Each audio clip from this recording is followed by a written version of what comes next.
মোৰ অন্য এটা নতুন ভিডিঅ'লৈ আপোনালোক সকলোকে স্বাগতম জনাইছোঁ আৰু নমস্কাৰ জনাইছোঁ যিসকলে মোৰ ইউটিউব চেনেল আৰু ফেচবুক পেজত নতুনকৈ ভিডিঅ' চাব আৰম্ভ কৰিছে।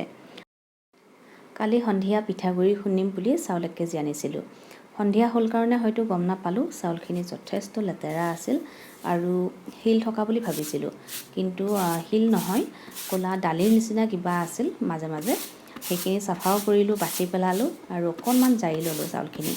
জাৰি চাফা কৰি চাউলখিনি তিয়াই থ'লোঁ এঘণ্টা। তাৰপিছত পিঠাগুড়ি খুন্দি পিঠাগুড়িখিনি ভাজিব দিছোঁ। এতিয়া পিঠাগুড়িখিনি ভাজি হয় মানে মই নাৰিকল কাটিম বুলি ল'লোঁ আৰু নাৰিকল কাটি ৰুকি লৈ মানে মিক্সিত গুড়ি কৰি এয়া নাৰিকলখিনি ভাজিলোঁ। আনফালে পিঠাগুড়িখিনিও ভজা হৈ গ'ল আৰু এইখিনি গুড় পকাই মই ঠাণ্ডা কৰি ৰাখিছিলোঁ। আৰু এইফালে নাৰিকল, পিঠাগুড়ি আৰু গুড়ৰ লাডু কাৰণে মিক্স কৰিলোঁ। এইখিনি লাড়ু এতিয়া বনাম। আনফালে অকণমান পিঠাগুড়ি মই তেল পিঠাৰ কাৰণে ৰেডি কৰি থৈছোঁ। আৰু আজি হৈছে পিছদিনা মানে দেওবাৰৰ ৰাতিপুৱা মানে এতিয়া প্ৰায় 11টামানেই হৈ গ'ল। আৰু কালি সন্ধিয়া অকণমান চিকেন লৈ আহিছিল। নৰ্মেলি মাছ বা মাংস কিনিলে মোক সদায় এবাৰ ফোন কৰে। কালিও ফোন কৰিছিল, কিন্তু সেইখিনি সময়ত মই ভাত ৰান্ধি আছিলোঁ, গম নাপালোঁ ফোনটো অহা। আৰু ফোন ৰিচিভ নকৰাৰ কাৰণে ডাইৰেক্ট মাংসখিনি লৈ গুচি আহিল। আৰু মোৰ তেতিয়ালৈকে ভাত, ভাজি, চব্জি সকলো ৰান্ধি ৰেডি। আৰু ময়ে ক'লোঁ আজি ৰাতি নাৰান্ধো আৰু কাইলৈ দিনত যিহেতু থাকিবা, গতিকে কাইলৈ দিনতেই মই আৰামত এইখিনি ৰান্ধি দিম। আৰু এটা কথা, এইখিনি শুনাৰ পিছত মানুহজনে কোনো দিনেই ৰিয়েক্ট নকৰে। আগতেও এনেকুৱা হৈছে বাৰু।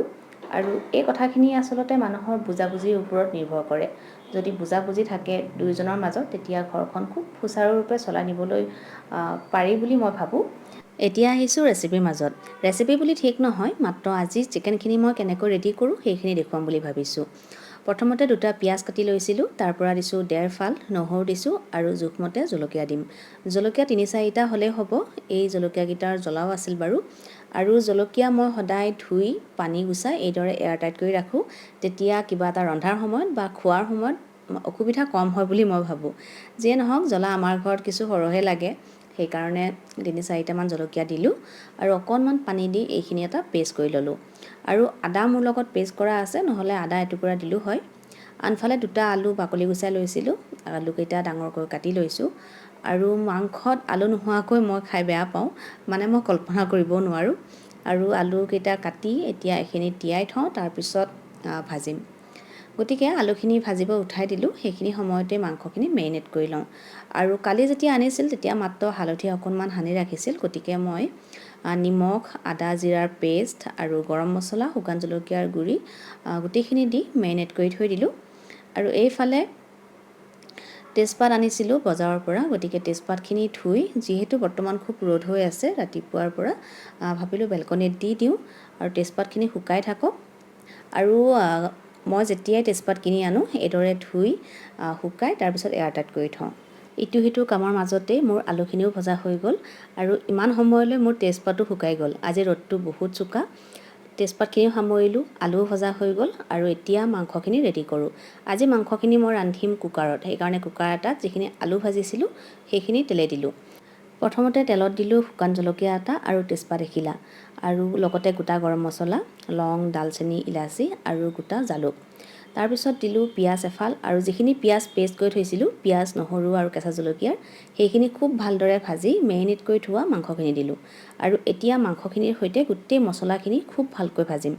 প্ৰায় 5ৰ পৰা 10 মিনিটমান ভাজিম, কিন্তু মাজে মাজে মই কুকাৰৰ ঢাকনিখন ঢাকিও থৈছিলোঁ। আৰু প্ৰথমতে পানী অকণমানো নিদিওঁ। এয়া চাওক, মাংসখিনিৰ পৰা লাহে লাহে পানী ওলাব আৰম্ভ কৰিছে। আৰু এতিয়া আকৌ ভাজি থাকিম যাতে অকণমান ৰঙচুৱা হয়। আৰু এটা কথা, মাংস যিমানেই ভজা হয় সিমানেই খাই ভাল লাগে।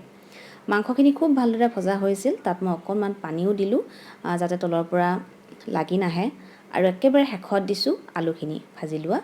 আৰু আলুখিনি দিয়াৰ পিছত মই আকৌ 2 পৰা 3 মিনিট ভাজিলোঁ। আৰু একেবাৰে শেষত দিছোঁ এতিয়া গৰম পানী। মাংসত সদায় গৰম পানী দিওঁ। মই ভাবোঁ ঠাণ্ডা পানী দিলে মাংসৰ টেষ্টটো যাতে কমি যায়, তেনেকুৱা এটা ফিল হয়। নাজানো বাৰু আপোনালোকৰ কি হয়। আৰু এয়া চাওক, 2টা চিটি দিছিলোঁ পানী দিয়াৰ পিছত। একদম শেষত দেখাইছোঁ ইয়াৰ যিটো কালাৰ হয়। আৰু বিশ্বাস কৰিবনে, যেতিয়া ভিডিঅ'টো এডিট কৰিছোঁ ইয়াত কোনো ধৰণৰ ফিল্টাৰ নাই, যিটো অৰিজিনেল কালাৰ মাংসৰ। এয়া চাওক, আৰু কুকাৰত যেতিয়া মাংসখিনি মই ৰেডি কৰিছিলোঁ এনেকুৱা নহয় যে বহুত তেল দিছিলোঁ মই বহুত তেলত কেতিয়াও ইমান মাংস নবনাওঁ কুকাৰত মাংস বনালে মই সেইটোৱে ইজি পাওঁ বহুত সোনকালে হোৱা নিচিনা ফিল হয় আৰু ভাল হোৱা নিচিনাও লাগে যিয়ে নহওক আজি দুপৰীয়াৰ ভাতৰ কাৰণে মই ৰেডি কৰিলোঁ প্ৰথমতে তাৰ ভাতসাজ মই ৰেডি কৰি লৈছোঁ আৰু একেবাৰে চিম্পলকৈ মানে মাংস যদি মই কোনোবা দিনা ৰান্ধোঁ বন্ধৰ দিনতেই হওক বা বেলেগ দিনতেই হওক দালি হওক বা যদি ভাজি কিবা এটা ৰান্ধোঁ সদায় খাবলৈ নিবিচাৰে মানে মাংসৰ লগতেই এসাঁজ খাব গতিকে মই সেইকাৰণে আজি একো নাৰান্ধিলোঁ মাত্ৰ মাংস লগত পাপৰ ভাজিছোঁ আৰু চালাড কেঁচা জলকীয়া আৰু এই ভাতসাজ যেতিয়া সন্মুখত পায় দুপৰীয়া সময় বিশেষকৈ বন্ধৰ দিনত খুব তৃপ্তিৰে খায় দালি বা ভাজি যদি মই ৰান্ধোঁ সদায় এটা প্ৰশ্ন কৰে যে কিয় ৰান্ধিলা যিয়ে নহওক এতিয়া যিহেতু খাব বহিলে ময়ো খাব বহিলোঁ আৰু মোৰ কাৰণে সজাই লৈছিলোঁ বাৰু এতিয়া খাওঁ আৰু খাই আপোনালোকক কওঁ যে আজি মাংসখিনিৰ টেষ্ট কেনেকুৱা হৈছে সঁচা কথা ক'ব গ'লে আজি যেতিয়া ৰান্ধিছিলোঁ মই নিমখো টেষ্ট কৰা নাছিলোঁ আৰু সঁচাকৈ খাব ইমান বেছি ভাল লাগিছে বহুত টেষ্টি আৰু আশা কৰিছোঁ আজি ভিডিঅ'টো চাই আপোনালোকে ভাল পালে যেতিয়া এই ভিডিঅ'টো কৰিছোঁ মোৰ আকৌ জিভাত পানী আহি গৈছে যিয়ে নহওক লগ পাম আপোনালোকক খুব সোনকালে অন্য এটা নতুন ভিডিঅ'ত আৰু যিসকলে মোৰ ভিডিঅ'বোৰত মৰম দি আছে সকলোকে বহুত বহুত ধন্যবাদ ভালে থাকক আপোনালোক আৰু এয়া চাওক আলু ইমান ভালকৈ সিজি গ'ল